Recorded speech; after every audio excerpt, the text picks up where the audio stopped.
the two biggest antidepressants in our human history: singing and dancing. I would have this young lady singing and dancing. I'd have her do it as a practice every day, no matter what.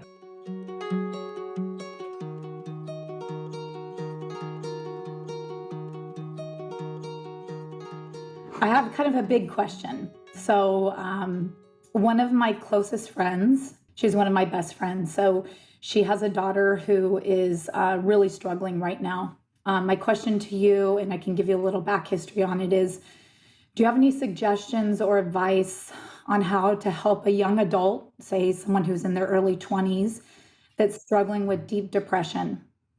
So, to give you a little back history on that, if that's helpful, is she's experienced a lot of trauma and feelings of abandonment and unworthiness in her life. And really, it started in the womb. She lost her twin. Her mom almost hemorrhaged. The mom also, during her pregnancy, lost a very close in-law. She was bullied as a preteen. Her parents were divorced when she was 11. And then her father committed suicide when she was 17. So I've watched her mom, who's one of my best friends, dedicate her life to her and support her in every possible way. She truly is loved beyond measure. She has an incredible support network. So externally, it appears that, she's doing the work. That's with, meditation, journaling, therapy. Most recently, she did some plant medicine therapy, which did not open her up in the ways that she hoped. She just cannot seem to move on to the other side of her pain and find the joy. So I believe she really wants it. She feels stuck, and she's really just this young woman that's such a bright light in this world, and everyone around her sees it except for her. I met her 20 years ago when she was this little 3-year-old girl, like running down the street on one of those little horse sticks. I don't know if you remember those. I had one when I was little, with the biggest smile on her face. And she literally just shined so bright. And all I could do was laugh and, and smile and think just, wow, like she's so full of life. And it was such a beautiful thing to me to see that. I remember thinking, who is that kid? Like, I didn't even know who she was at that time. She just lived on the same street as us. And then just a few weeks later, her mom and I met. We immediately had a connection and became best friends. And I've watched her grow up, and I've witnessed her pain and suffering. And I do truly believe that through all of the pain, there is a gift hidden deep inside of her. And she has a story to tell that I think will help so many people. And I guess my other question is, how can we help her tell that story? Yeah, wonderful inquiry. Such a powerful and relevant inquiry for so many. And I want to preface this by saying that I have lost people very close to me behind the dis-ease of depression. And so that has compelled me to take a deep look at this thing from many different angles. So the strange thing for the person in it who's experiencing, this kind of depression or perhaps anxiety or a combination of those things, is that if you ask them what's wrong,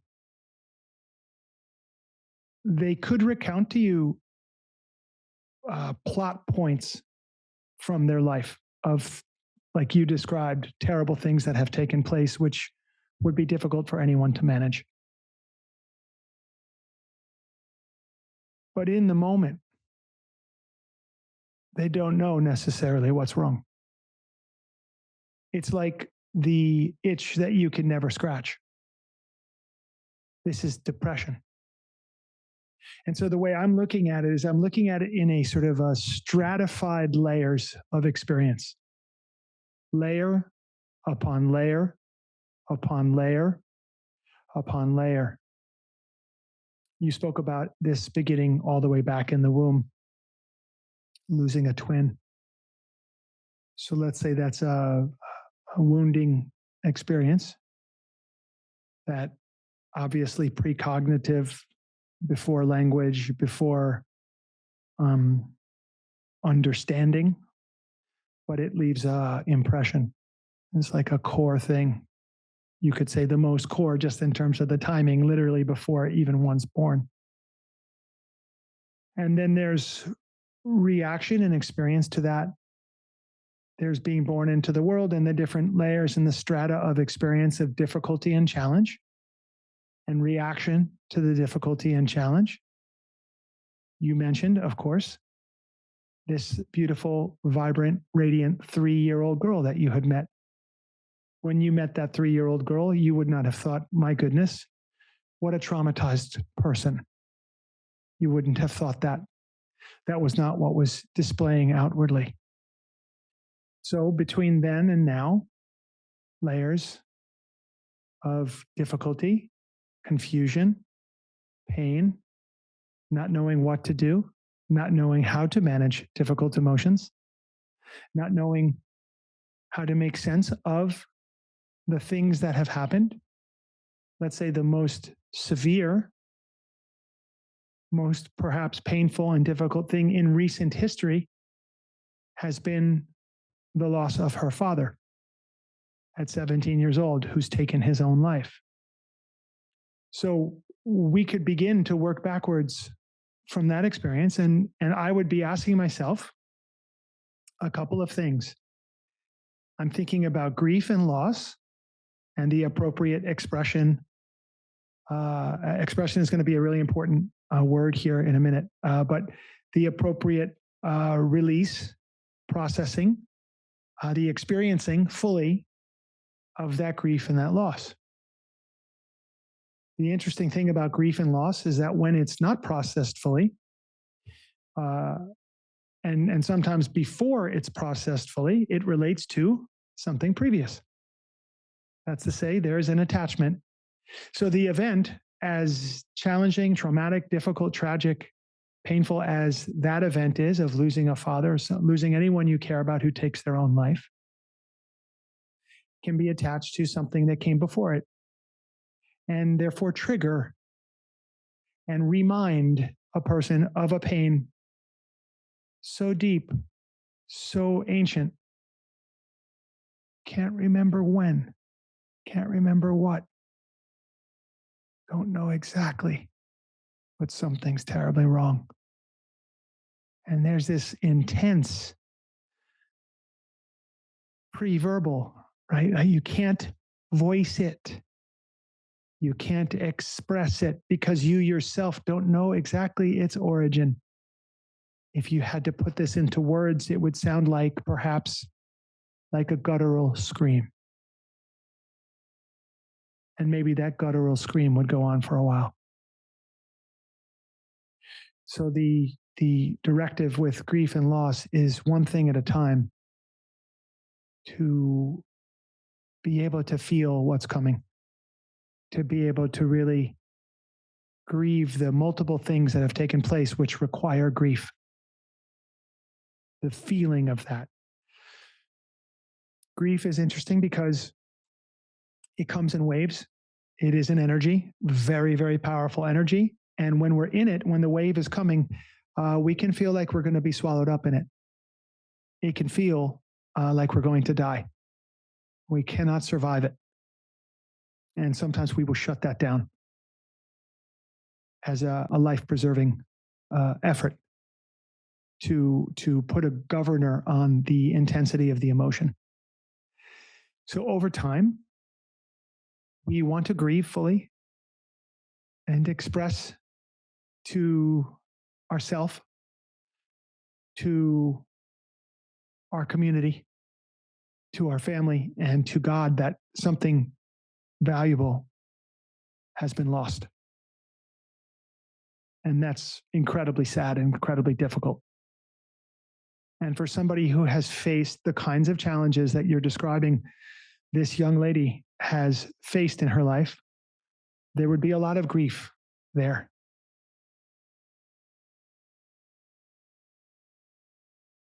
Continuing down this road of understanding grief and loss, the emotion of grief is just an emotion. As I said, it comes in waves. It's very much like the ocean, an ebb and a flow and an ebb. It comes, it goes. And the emotion itself is just an emotion. It's very intense energy, meant to be felt because something important has been lost. When that emotion and that energy is combined with a story generated by the ego, the mind, this is where we can get into some trouble. Because the story that gets generated in association with the grief, if it's a negative story, if it's a self-implicating story, if it's a blaming story, if it's a story of transgression, or a story of not being good enough, or a story of guilt, or a story of shame, in association with the grief, it combines with the grief. It creates an unbelievably powerful, energetic knot that gets deposited into the being of this human. And that knot now has to be worked out. No more is the grief coming and going because it's now combined and stuck in this knot, which is combined with a story. So, for example, it would not be a stretch to imagine that on some level she feels a survival guilt for having been born when her twin wasn't, even if that's not conscious to her. Now, that's not necessarily true, but let's imagine that it is, as an example. So on a very deep core level, your very existence, you could say in the story of it, is my existence cost the life of another. And if you were to go through life with a subconscious programming of my existence cost the life of another, it would not only be impossible to grieve that event, it would be impossible to process through and to be able to move beyond it and to become fully present. That is to say, integrated, healed. It will always be a difficult thing when we lose somebody. It becomes a part of the tapestry of our life, and it becomes a part of who we are. We talk about time healing all wounds. I completely disagree with that. Time allows us an opportunity to integrate the challenges, difficulties, and traumas of our life. That's where we have an opportunity through time to do that work. And so if that, as an example of a story of, I'm responsible for the death of another, and that on some subconscious level is in the being of this person, what happens at 17 years old and me knowing nothing about her relationship with her father when this person takes his own life? Now, again, I'm just giving examples. I'm not speaking from knowing.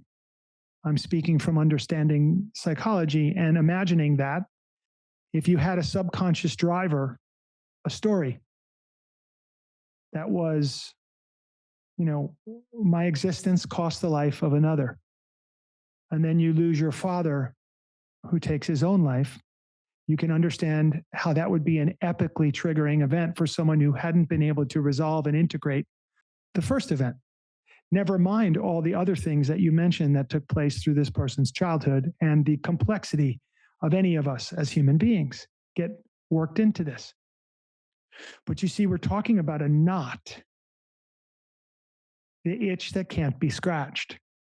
It's the thing that we're trying to get deep enough down into that you can finally scratch that itch and resolve and release the story, which was never true, the misunderstanding, which was never true, which before you even had the ability to speak or process or think about things, was placed into the body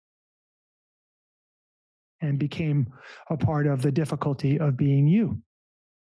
This young lady has a tall order in front of her to do the work necessary to get deep enough in to finally resolve and release the stories which attach to the griefs of her life, which could be partially responsible for the reason that she feels depressed.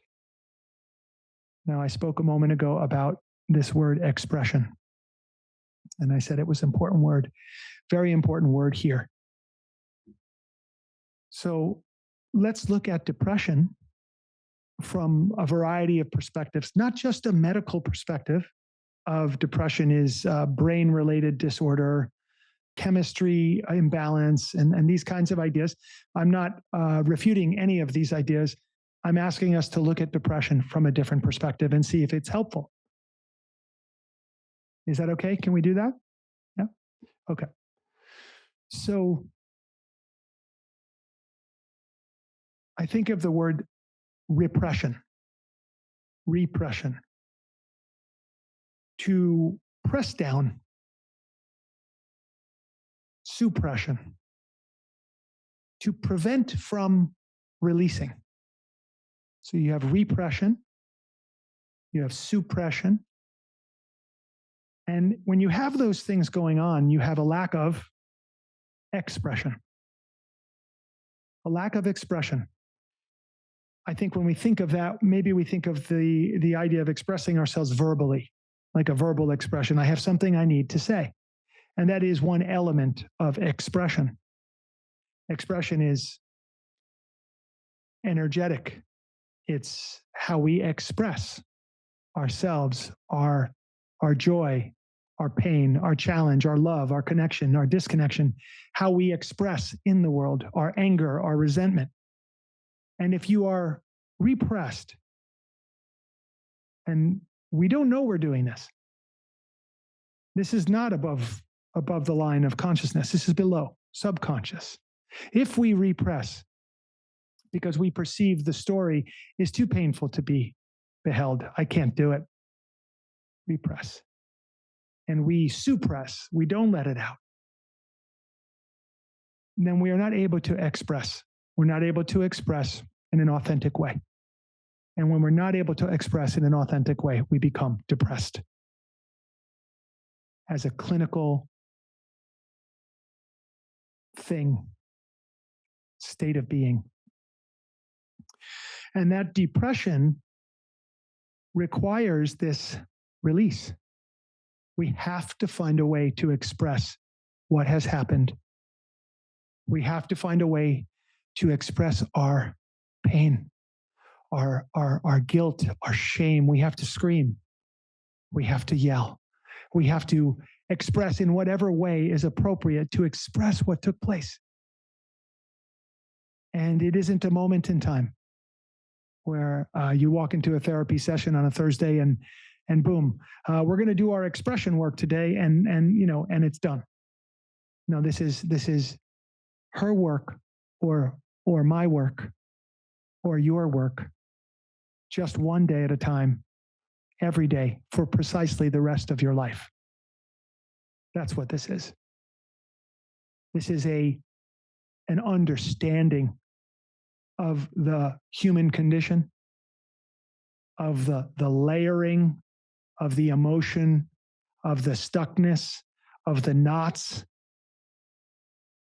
So how can we do this work? What suggestions can we make for someone to do this work and be effective and move forward and unlock themselves and unburden themselves and liberate themselves?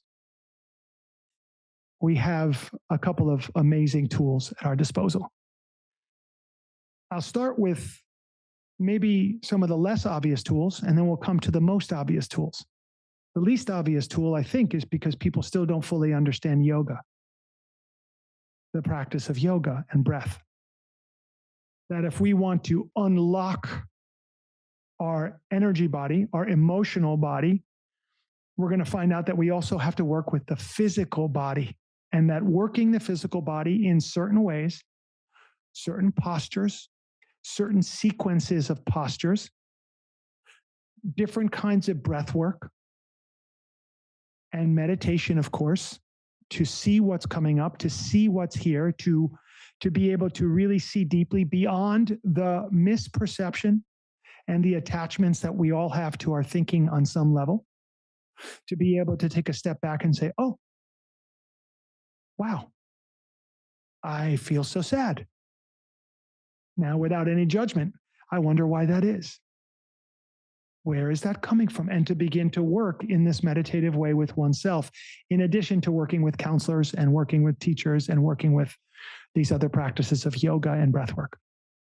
So yoga is something that has the capability to go deep enough into the psyche, into the physicality, the energy body, the spiritual part of the human being as well, to be able to start to unlock these deeper knots that every one of us, by the way. So this wonderful young lady that you've brought into our conversation today, there are people who have even more extreme stories and difficulties than she has.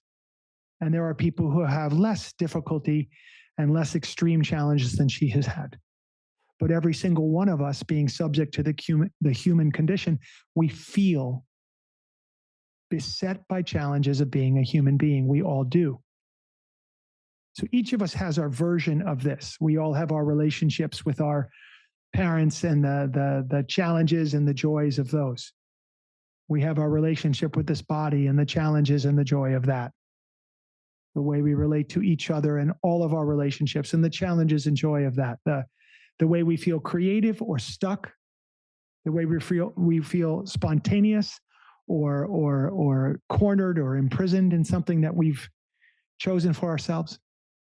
So this is all just to say that this young lady represents a really, really powerful example of someone who has some challenges to work out.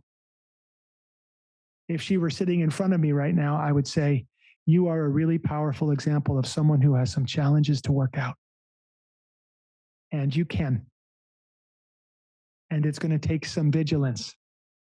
But without any question, without a shred of doubt in any cell in my body, I can tell you that you can heal and you can move forward, you can unlock yourself, and you can see how these very difficult experiences of your life will prepare you for something that was important for you to be prepared for. Someday you can see it that way.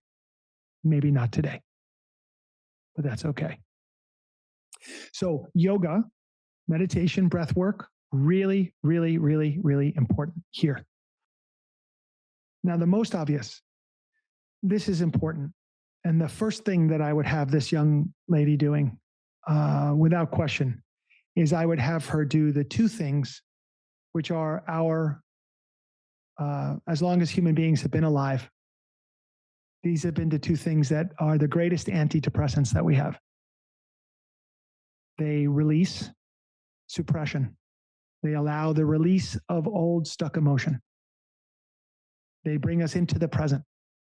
They help us to be embodied, and they bring us into connection with the breath. And they work with sound and vibration. And what we're talking about here, the two biggest antidepressants in our human history, singing and dancing. I would have this young lady singing and dancing. I'd have her do it as a practice every day, no matter what. If I could write the script for her, it'd be the first thing and perhaps the last thing she does every single day.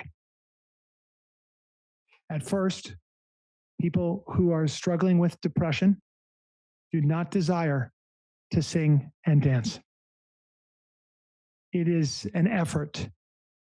And so I'm not suggesting that this is easy, but you kind of have to do it as an experiment to see what happens.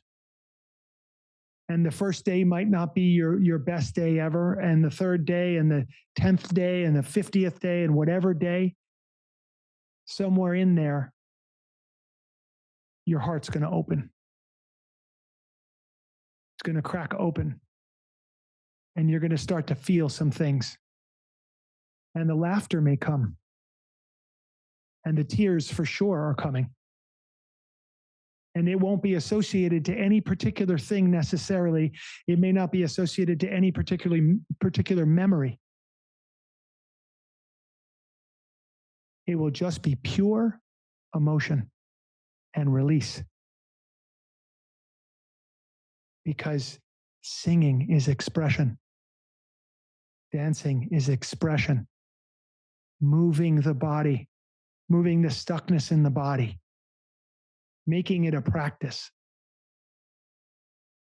Embodying oneself in the present moment.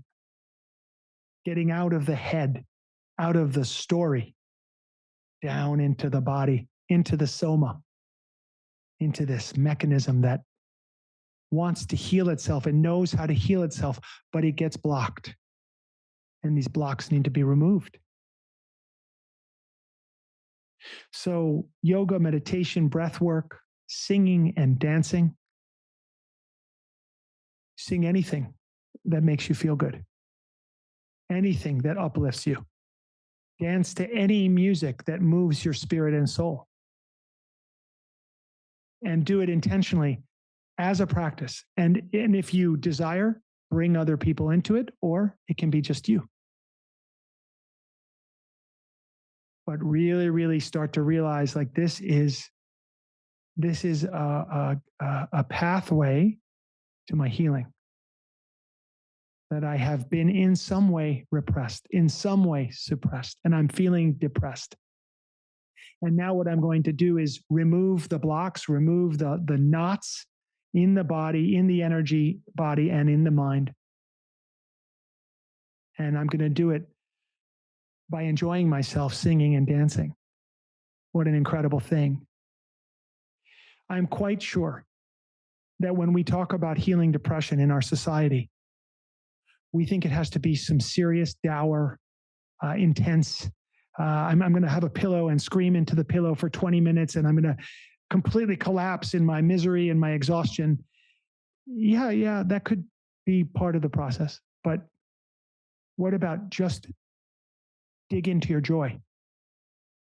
What about work on the muscle of creating excitement and joy and energy and a feeling of connection? What about laughing? We certainly don't have to wait until our depression and our story is completely resolved to laugh. It would not be advised to wait. Do it now. So the practice in this, the thought, you know what a swing thought is? You ever hear that term, a swing thought? Like for people who play golf or people who play tennis who swing or even baseball, a swing thought is that last thought you have before you swing that will lead to a really beautiful stroke or not so much. So the swing thought here for this young lady is joy. Don't look away. Investigate. Don't despair.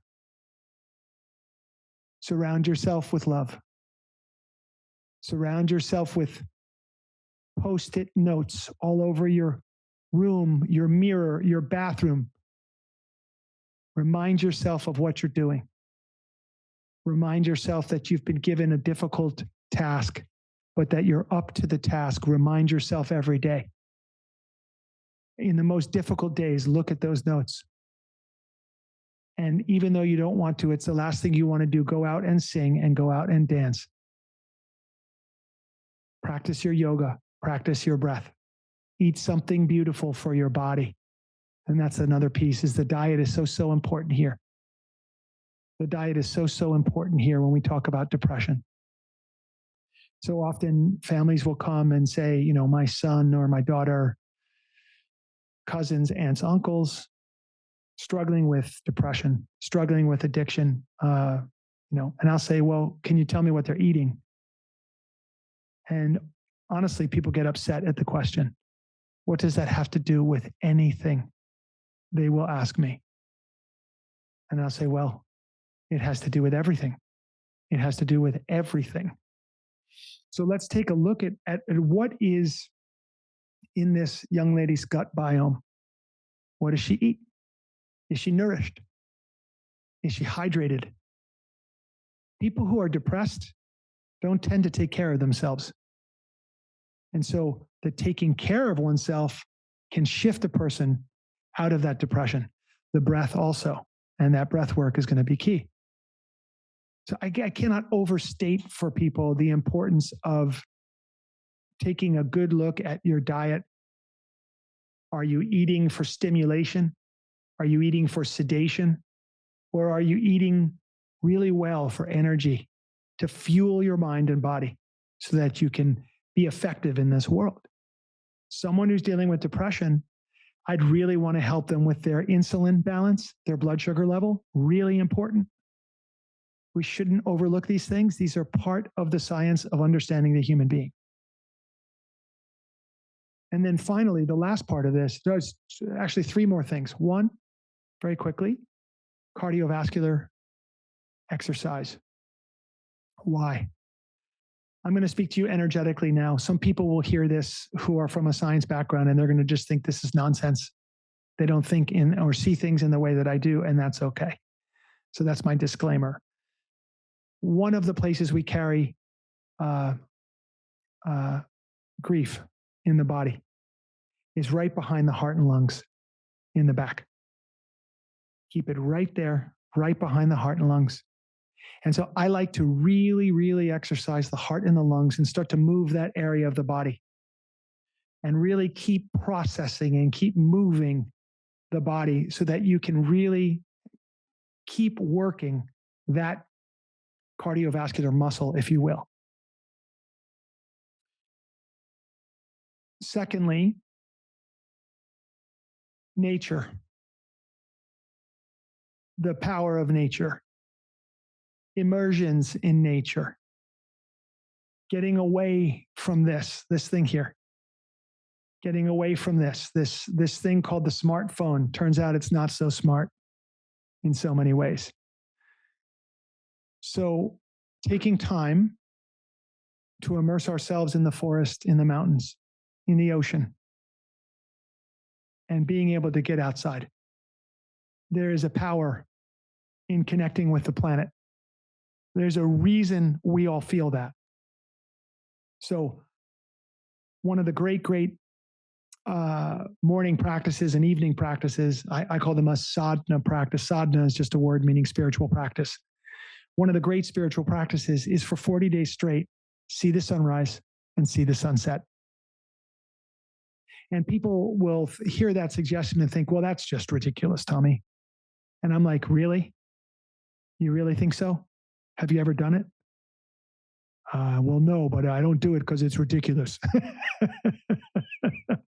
That's called contempt prior to investigation.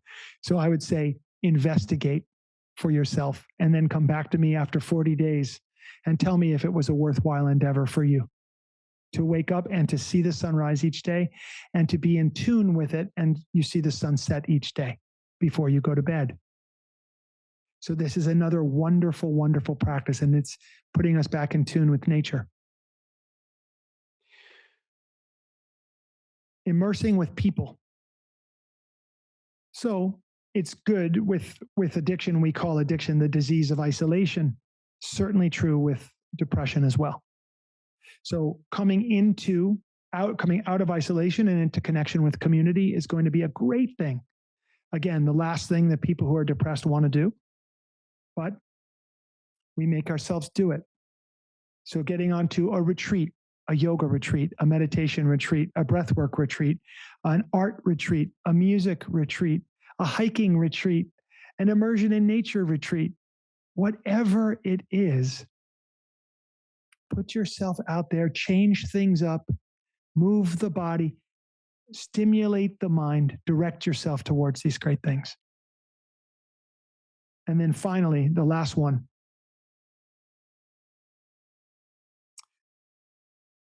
Service. As low as you may feel, as hard as it may be, if you can find your way into any position, anywhere, any circumstance where you can be of service to somebody else, it has been proven time and time again to be the thing that worked when nothing else did, that gets a person out of themselves. So these are the initial immediate thoughts and instructions and ideas and suggestions about what somebody could do when they're in that situation. You know, they just can't give up. And they have to get onto a path of implementing some of these things into their life and tell their truth, express themselves, scream and cry and laugh. Lots of hugs can help, and be around wise teachers. I would never want to be alone. I want to always be guided by somebody that's further along the path than me. And since there's so many of them, it's easy for me to find them. So if you can find them, stick with them and find a way to get near them. And I have to say that I am curious. I would like to meet this person someday, if there's ever an opportunity. She would love that. Absolutely love that. And the dancing, the singing, I was crying because she used to do that as a small girl, like wouldn't, to the point where you were going, oh my gosh, please stop singing. Stop singing, like, you know, but she's amazing. I mean, she used to dance and sing and and then it just shut down. And the way she described it, then I think you were talking about the knots or I forget exactly your wording, but she describes something very similar that she feels and she can't really put her finger on it, that it's just this very dark anchor that's pulling her down. Whatever her name is, we're sending her love right now. Yeah. And yeah, energy going out to her. Are you complete in asking this inquiry and what we spoke about? I am. Thank you so much. And okay. she and I have a very close relationship, and she talks to me about all of this stuff. And so I feel very comfortable in being able to have the conversation with her and then see what she does. But she knows that we're here for support, and I appreciate it. Thank you so much. Okay. Thank you, Shannon, so much.